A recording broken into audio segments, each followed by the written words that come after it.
Pastor Carlos Abeger é o reitor do nosso seminário Nazareno, que fica com a sua sede em Campinas, tem polos espalhados por todo o Brasil, e é uma época de alegria para ele, porque ele tem viajado, estado em vários lugares do Brasil, nas formaturas dos polos, e não foi diferente conosco ontem, num lindo culto, e ele está aqui ainda. Pai, obrigado pelo privilégio de termos aqui o teu servo, pastor Carlos Abeger, ó Deus, que tem uma responsabilidade muito grande, ó Deus, no Seminário Teológico do Brasil, ó Deus, ele tem dado o seu melhor, ó Deus, juntamente com toda a sua equipe e os professores e os coordenadores de polos em todo o Brasil, e sabemos, ó Deus, que é uma tarefa, ó Deus, desafiadora, mas abençoadora, quando ele vê alunos como ontem formados para, ó Deus, o ministério da palavra. Que o Senhor use nesta manhã, ó Deus, trazendo a palavra do teu coração para a tua igreja. No nome precioso de Jesus oramos. Amém. Muito bom dia, igreja, a paz do Senhor. Muito bom dia, paz. Glória a Deus, que alegria estar com vocês mais uma vez. Ontem de fato foi um tempo muito, mas muito especial aqui, participando de um momento litúrgico que faz parte de todo esse circuito acadêmico, conforme o reverendo Gerson disse aqui. Estamos lidando com desafios enormes na preparação de obreiros, de ministros, ministras, gente que está na ponta da lança, né? No ambiente da igreja local, servindo ao Senhor. E ontem, então, de fato foi uma alegria para mim participar. Temos mais uma formatura ainda este ano no Rio, com isso será a 5ª formatura este ano, mais 3 logo no início do ano. E vamos formar quase 90 pessoas nessas 7, 8 formaturas. Isso nos alegra muitíssimo. E obrigado pelo convite, pela oportunidade de compartilhar a palavra do Senhor nessa manhã. Como é bom estar aqui, desfrutar da comunhão. E eu queria te convidar a abrir as Escrituras no livro de Apocalipse, capítulo de número 3. Apocalipse 3, por favor. Abre comigo. Eu quero nessa manhã não apenas compartilhar a palavra, mas também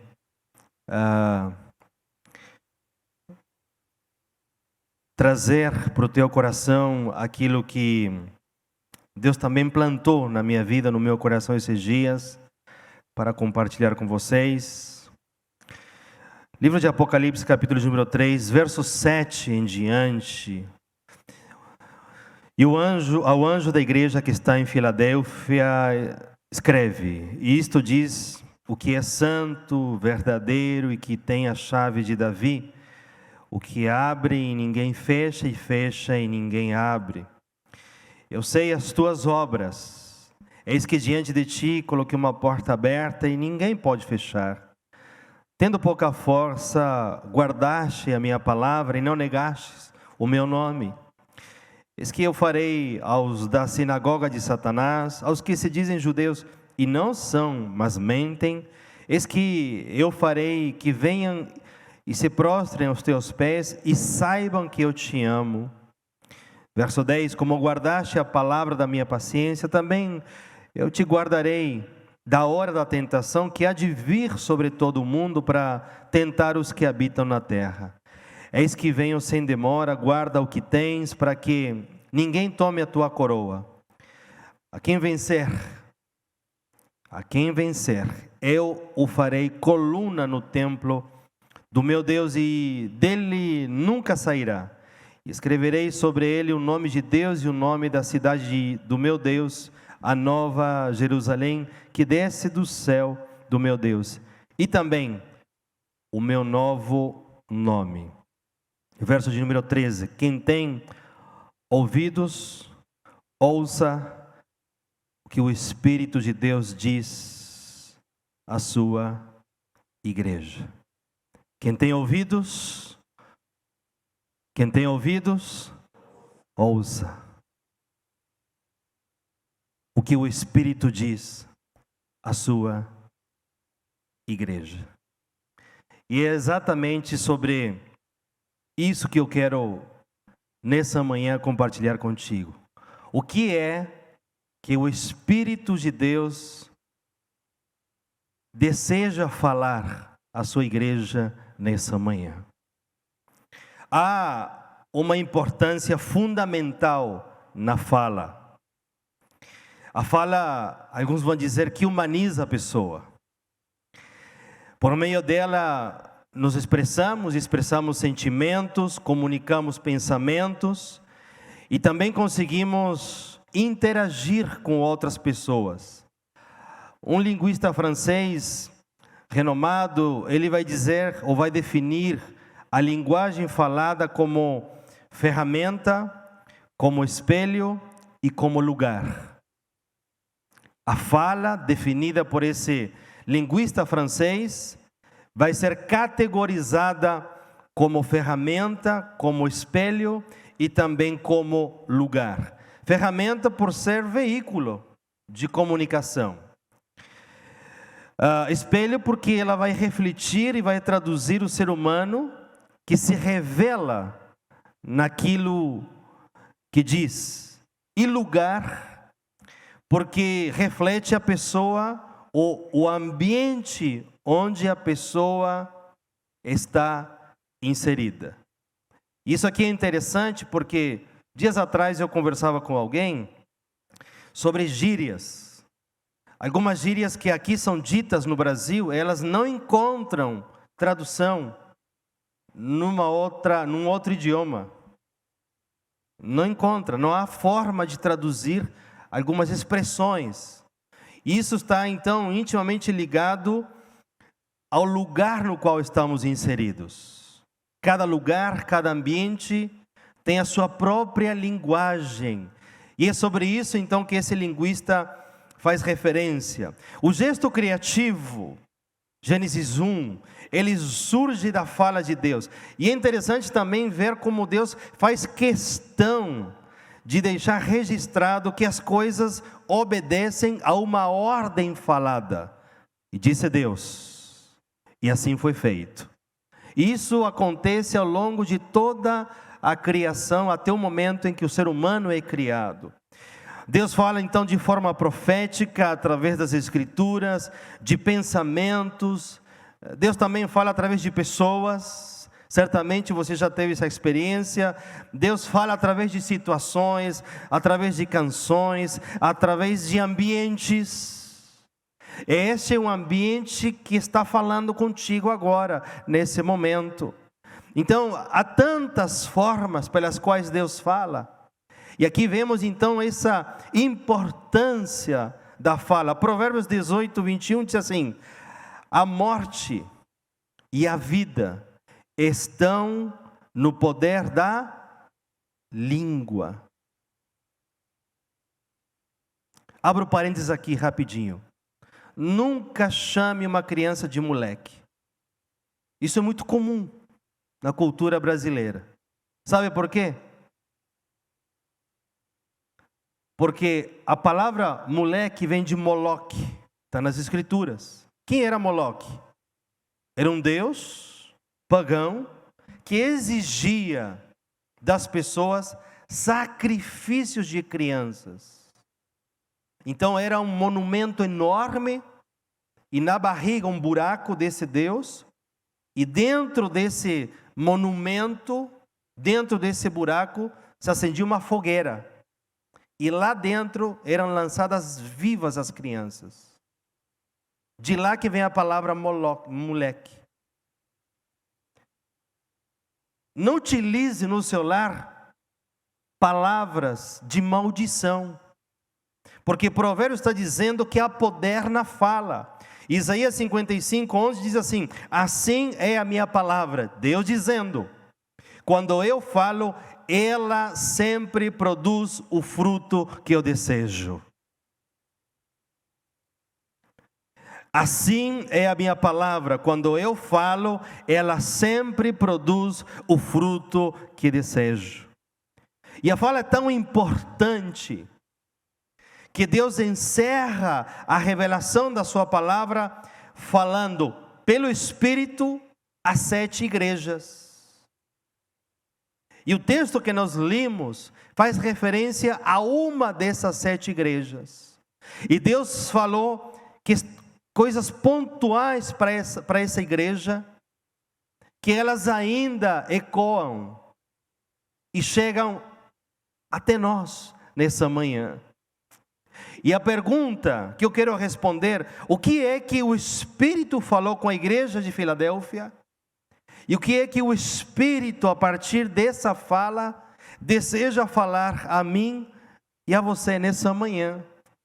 E olha que interessante, verso de número 9 diz o seguinte: veja, obrigarei aqueles que pertencem à sinagoga de Satanás a virem e a se prostrarem aos teus pés e a reconhecerem que eu amo vocês.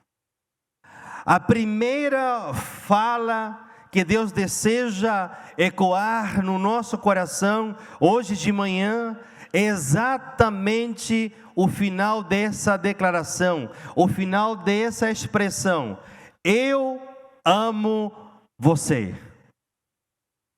Eu amo você. Eu amo você. É uma maneira, um lembrete de tudo o que nós representamos para Deus. Agora, o amor de Deus não é um amor prostituído.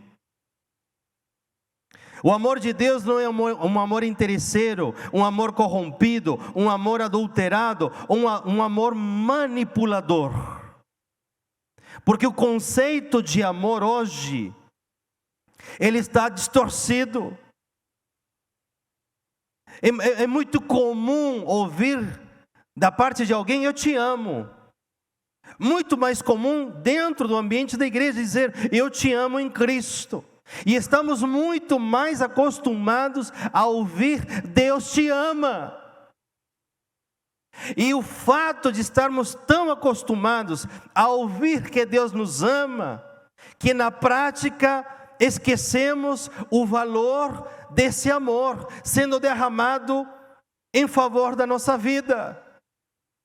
E foi necessário naquele momento Deus declarar sobre essa igreja que Deus amava eles. Se faz necessário nesses dias, pela palavra e pelo poder do Espírito de Deus, ouvir que Deus nos ama. Mas não é qualquer tipo de amor. Nem um amor que nos manipula, nem um amor corrompido, nem um amor adulterado, nem um amor prostituído, não.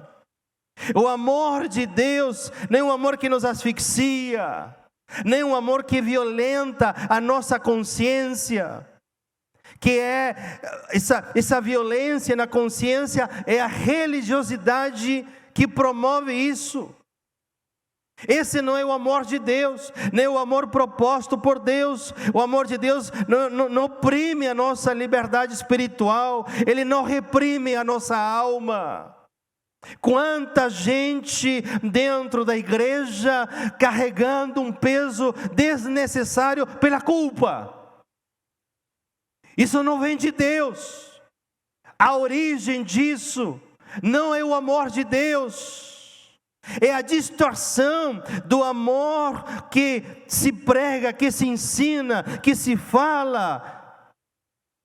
Mas o verdadeiro amor de Deus é completamente diferente, diametralmente diferente. O amor de Deus não é um amor reduzido a cinzas, não é amor trágico.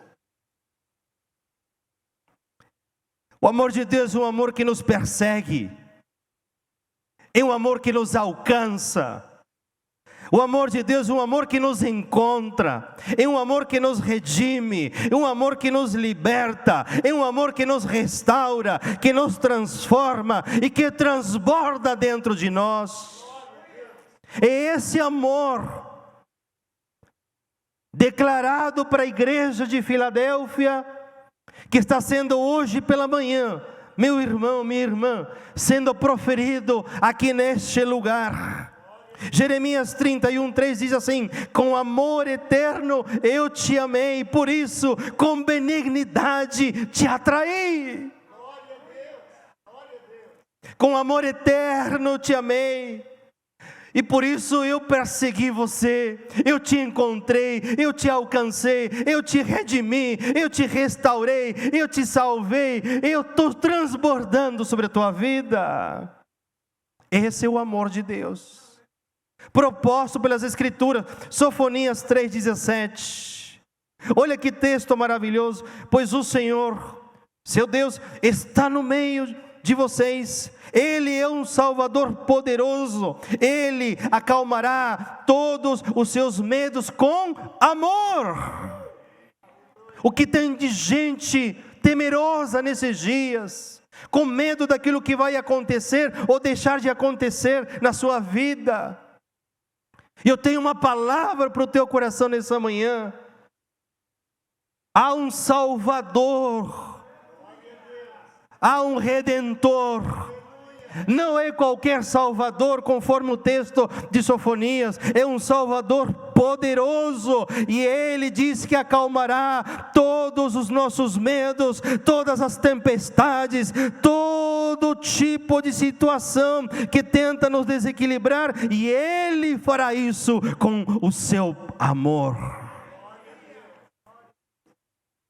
Desmond Tutu, anglicano sul-africano já falecido, ele diz o seguinte: nós somos amados por sermos bons.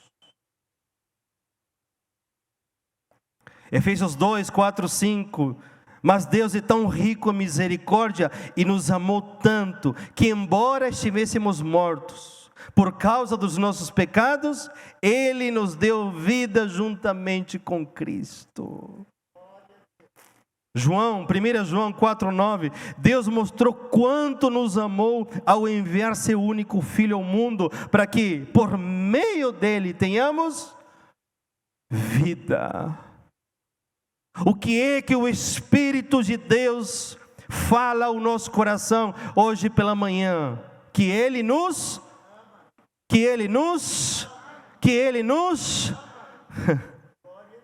não porque a gente merece alguma coisa, mas Ele está disposto a passar por cima. Sabe por quê? Porque Salmo 63:3 diz assim: teu amor, pastor Gerson, é melhor do que a vida.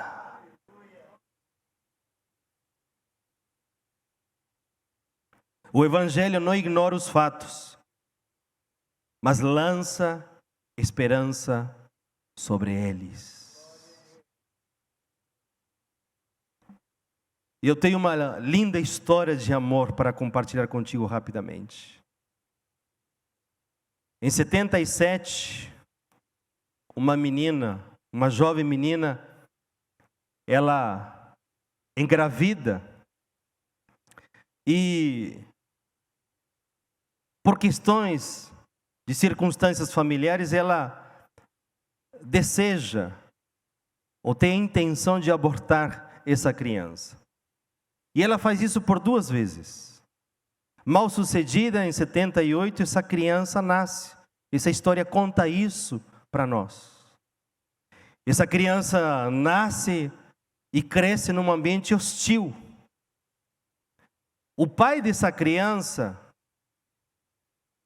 alguém totalmente descomprometido com a vida e com a família, destratava muitíssimo a sua esposa.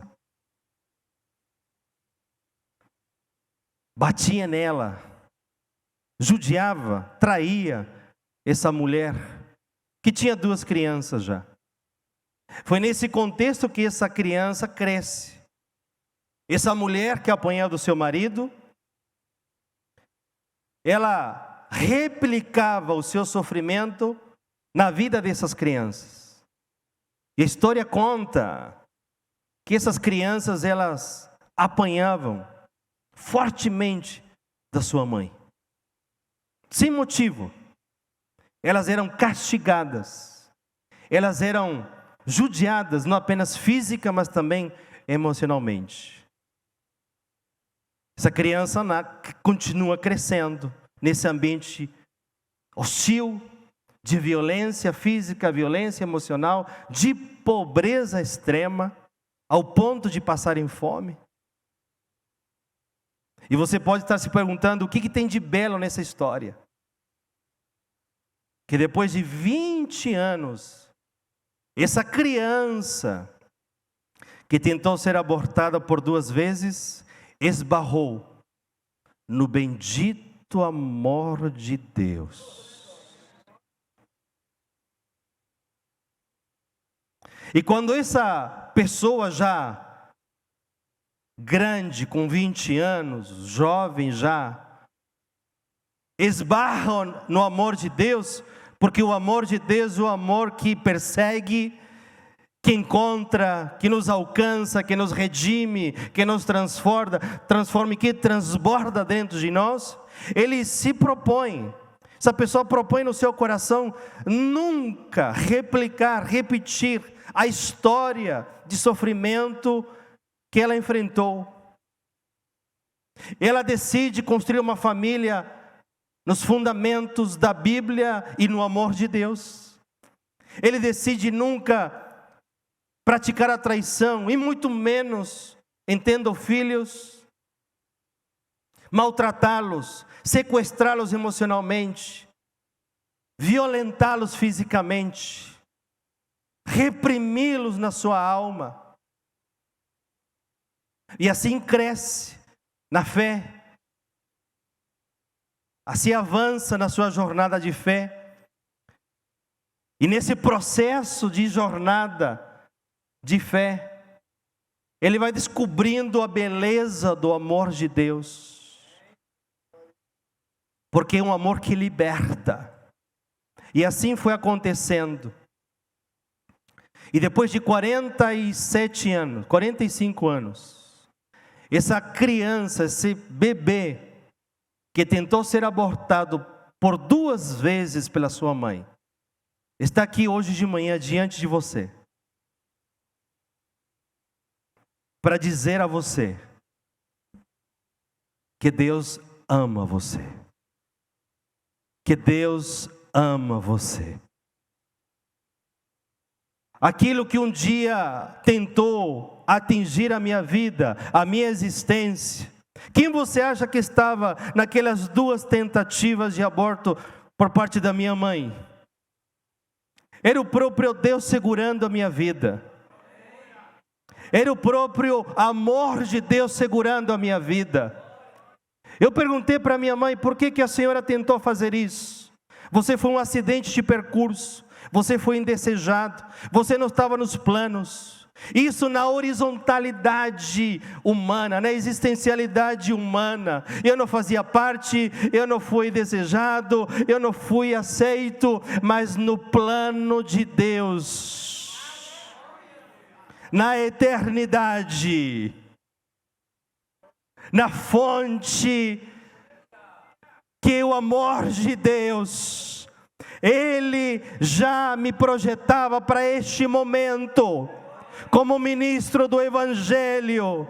Alguém que foi rejeitado pela sua mãe, tentou ser abortado pela sua mãe. Deus disse, não, eu tenho um plano, eu amo ele, a existência dele é importante para mim, não só para mim, mas para a vida da igreja, para a igreja do Nazareno, para tanta gente que hoje está debaixo da minha liderança.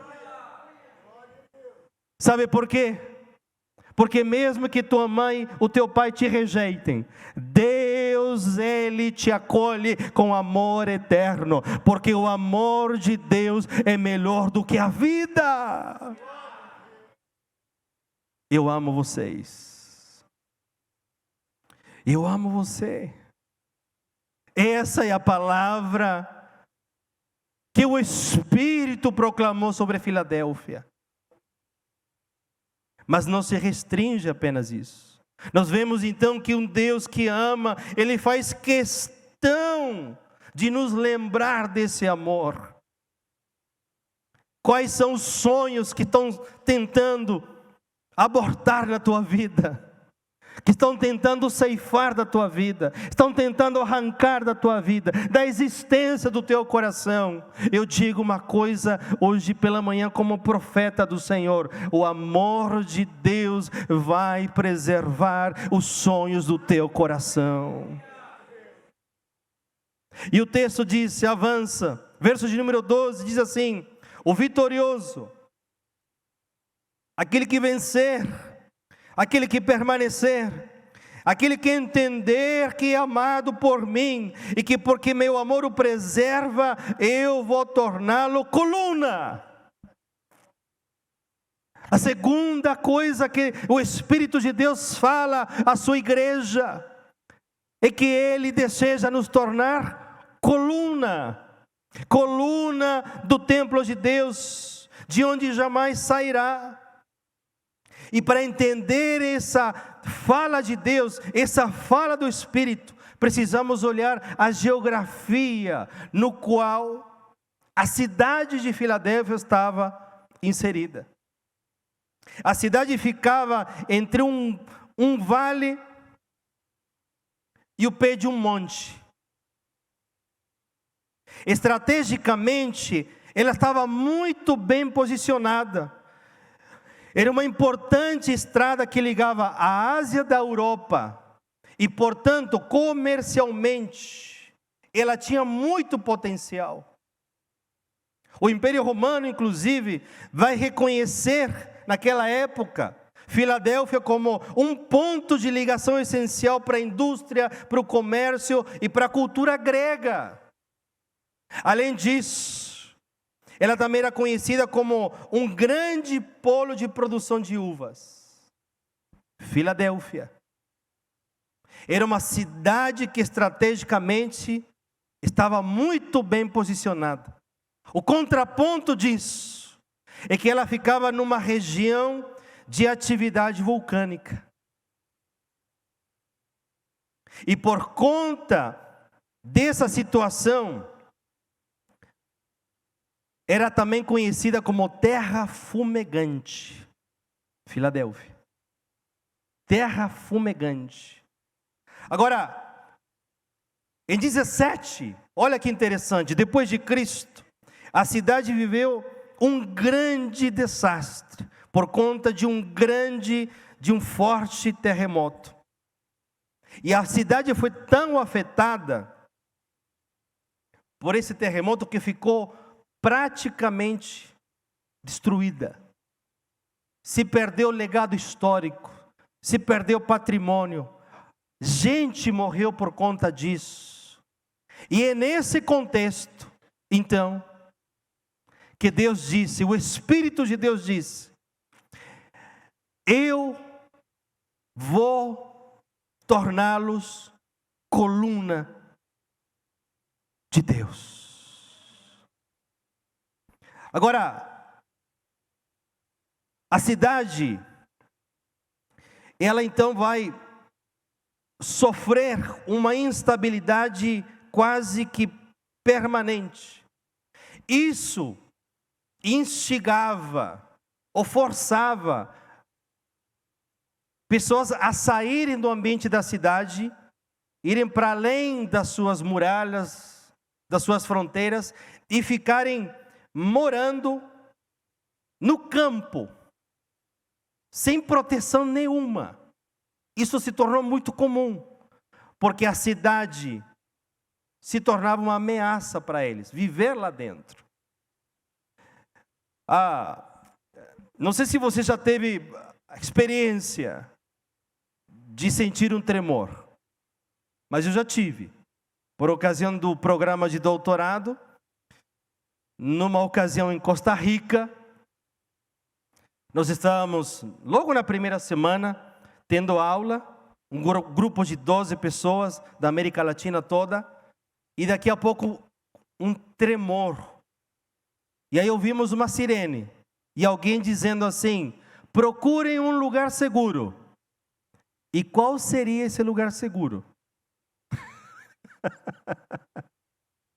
A gente que não está acostumado com isso, aí nós saímos igual gado, assim, desesperado. Travamos todo mundo na porta, não conseguimos sair. E ficamos no seminário lindo de Costa Rica, nosso seminário lá, no meio do gramado. E aí ouvimos uma segunda sirene. E alguém dizendo: risco de tsunami. Porque de um lado, você sabe que Costa Rica é uma faixa, de um lado Pacífico, do outro lado Atlântico. Então, ou te engole a terra, ou te engole o barco. Agora, isso foi no terceiro dia, de 10 dias de aula. Imagina como a gente ficava, a qualquer situaçãozinha, nós ficamos com medo. Com medo do que um terremoto poderia provocar. E nós vivenciamos o impacto do epicentro de um terremoto distante, mas parece que tudo ia cair em cima da gente. A segunda experiência foi no Equador. Aí essa foi um pouco mais dramática. Porque na verdade eu estava dando aula naquela ocasião. E eu estava no apartamento, no segundo andar, apartamentinho do professor, dos professores. Aí de madrugada, eu estava dormindo, acordei e falei assim: acho que Deus quer falar comigo.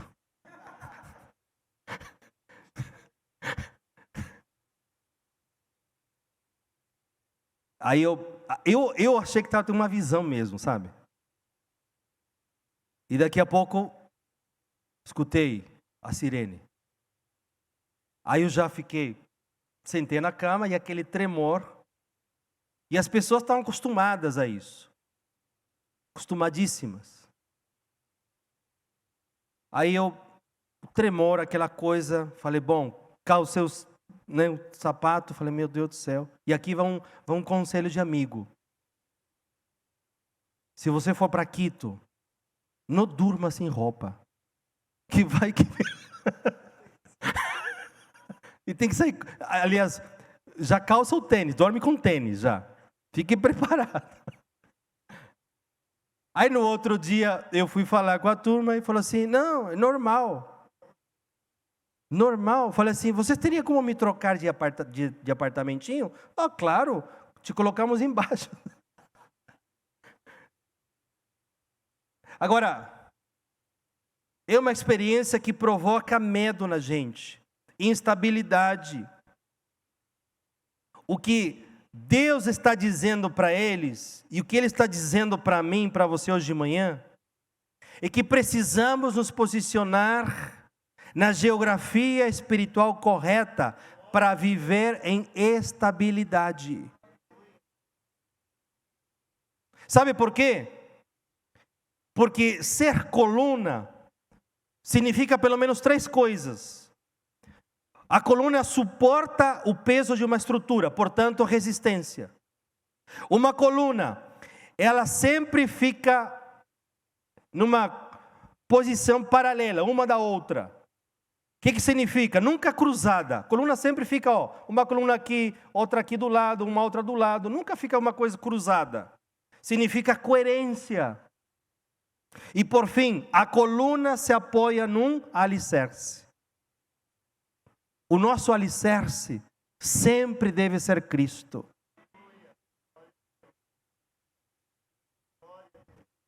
Não digo que a gente não possa enfrentar pequenas crises emocionais, ficamos desestabilizados com alguma situação que mexe muito com a gente, mas isso não pode ser uma constante.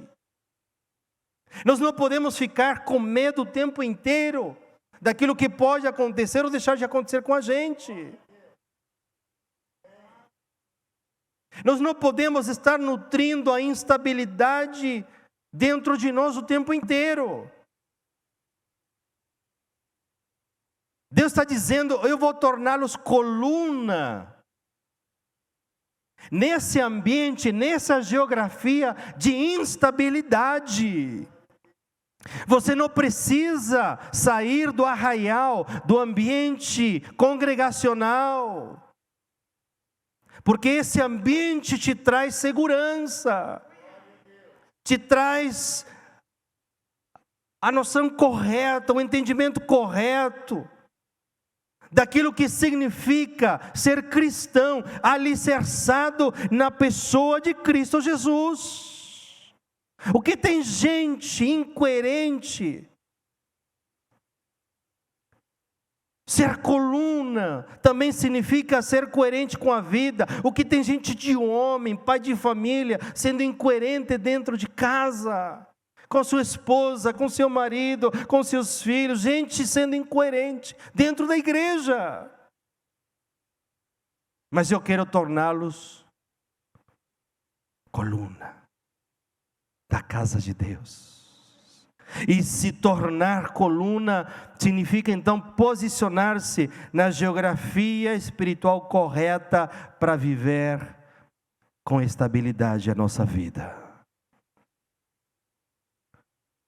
E eu encerro essa palavra com uma terceira declaração feita pelo Espírito à igreja de Filadélfia, que está no verso número 13. Escreverei nele o nome de Deus, e ele será cidadão da cidade do meu Deus, a Nova Jerusalém, que desce do céu, da parte do meu Deus.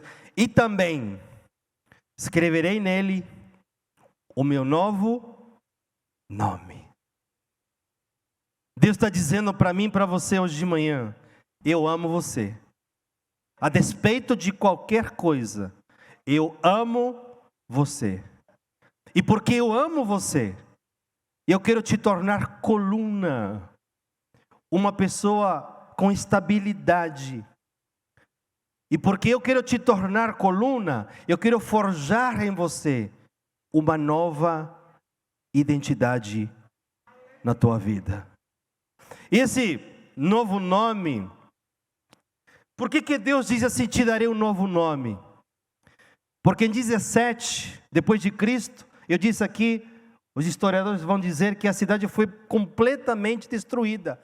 E por conta disso, ela recebeu ajuda financeira do Império Romano para sua reconstrução. E em gratidão, o que Filadélfia fez? Trocou seu nome. Não uma, duas vezes.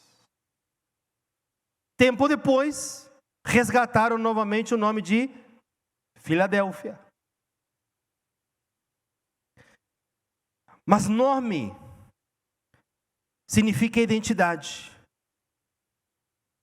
Identidade significa pertença. Para um indivíduo, o fato de saber quem é, ter consciência da sua identidade pessoal, isso é essencial para a sua existência. Esses dias atrás, poucas semanas atrás, eu tenho duas meninas, a Laura, de 12 anos, e a Bruna, que vai completar 6 daqui a alguns dias.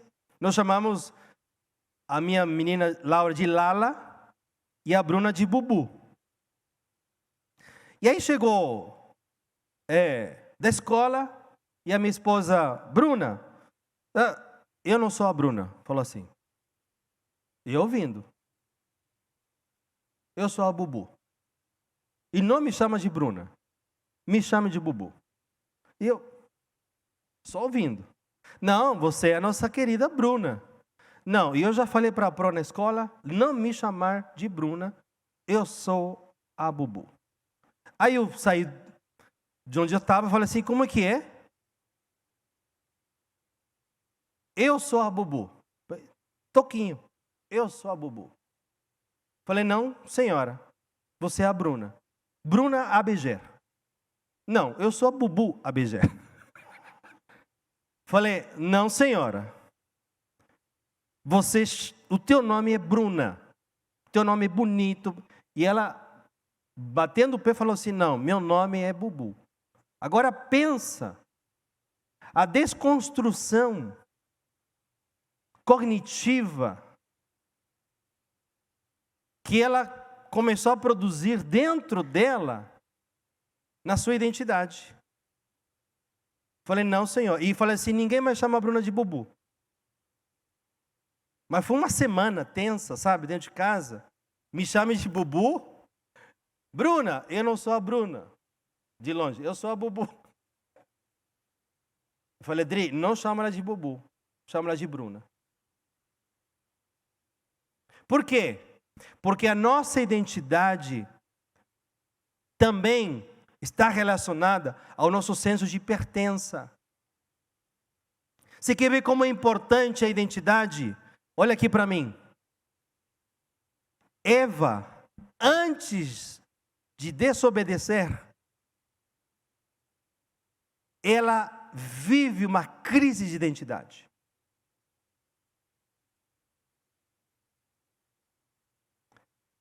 No mínimo, ela não estava contente com quem ela era. No mínimo. Antes dela desobedecer, antes dela pecar, ela lida com uma crise de identidade. E aí vem o adversário dizendo assim, ora, você pode ser igual, identidade, a Deus. Se parecer com Ele. Isso é tão real, tão concreto, que a mesma maneira, o mesmo instrumental que o adversário utilizou para tentar Eva, é aplicado com Jesus.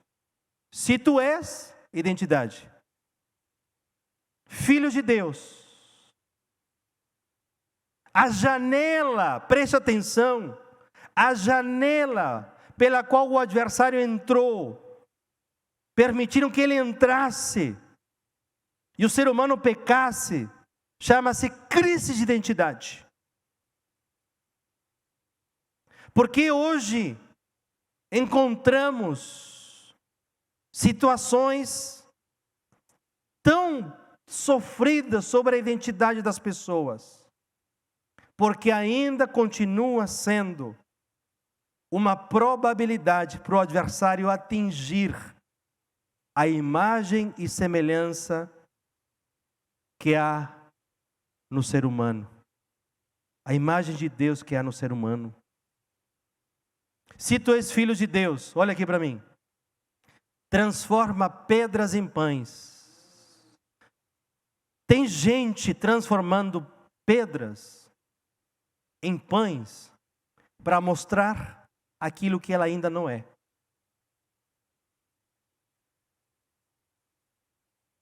Então, o Espírito diz para essa igreja, eu vou lhes dar um novo nome, uma nova identidade, porque a identidade é tão importante, ao ponto da medicina moderna estudar o comportamento individual e descobrir patologias que atingem diretamente a autoimagem e, por consequência, a alteração de conduta por perda de referências.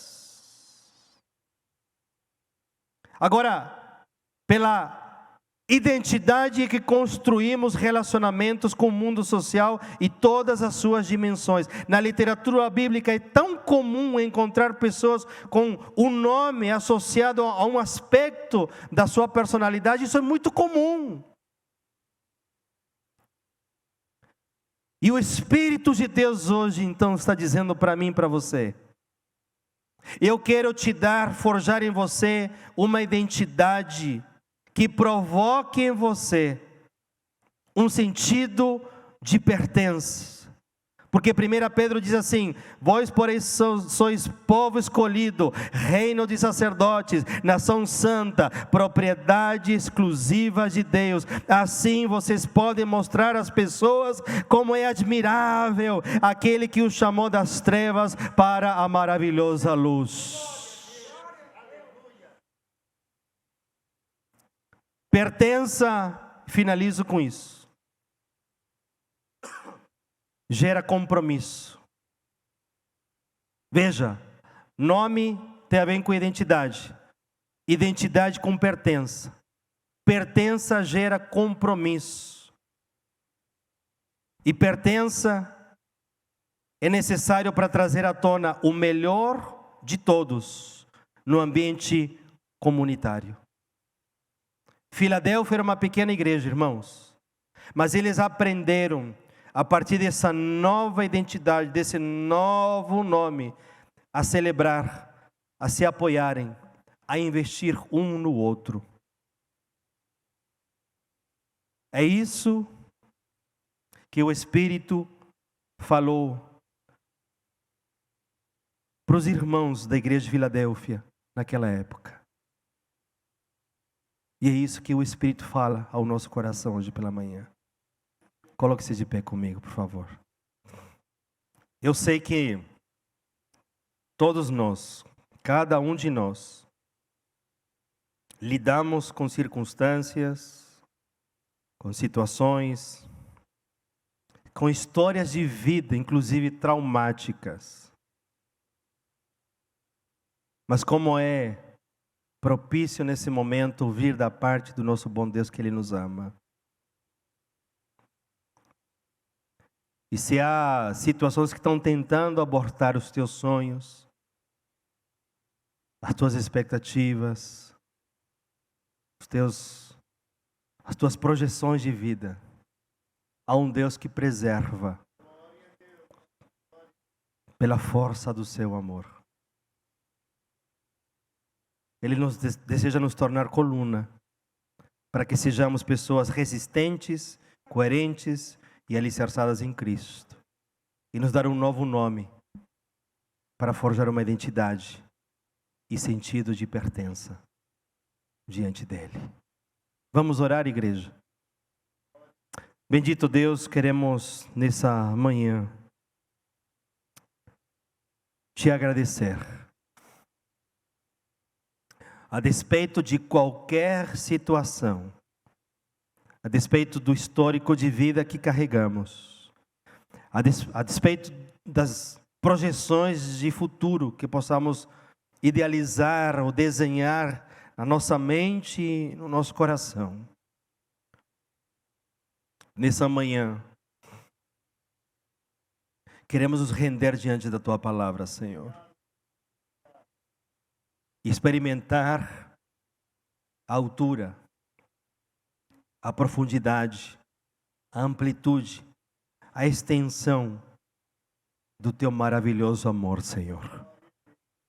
Aquele que se sente desamparado, solitário, aquele que se sente ferido, aquele que lida com traumas. Meu Deus, derrama do Teu amor nessa manhã, Senhor. E provoca nessa vida a Tua libertação e a Tua transformação, Senhor. Mesmo aqueles que enfrentam processos sensíveis e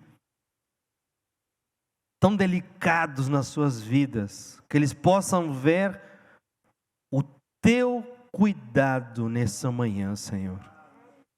Aqueles que por algum motivo lidam com instabilidade emocional, afetiva, espiritual, Senhor. Eu oro para que o Senhor os torne colunas, Senhor. Forja neles o desejo de se tornarem colunas, se posicionarem na geografia correta, espiritualmente falando, para que dessa forma sejam resistentes, coerentes e sempre alicerçados no Senhor. Eu oro para que a Tua igreja entenda a importância de estar em Cristo e essa nova identidade, o impacto de uma nova identidade espiritual, e que acima de tudo o senso de pertença provoque neste lugar e a partir deste lugar o florescimento do melhor de cada um de nós. Quero abençoar nessa manhã cada um daqueles que aqui estão, seus lares aqui representados, a liderança desta igreja, na pessoa do pastor Gerson, dona Ana, e pedir a Ti, Espírito de Deus, que a Tua palavra possa ecoar de uma forma extraordinária o nosso coração. E quem crê nisso, diga amém.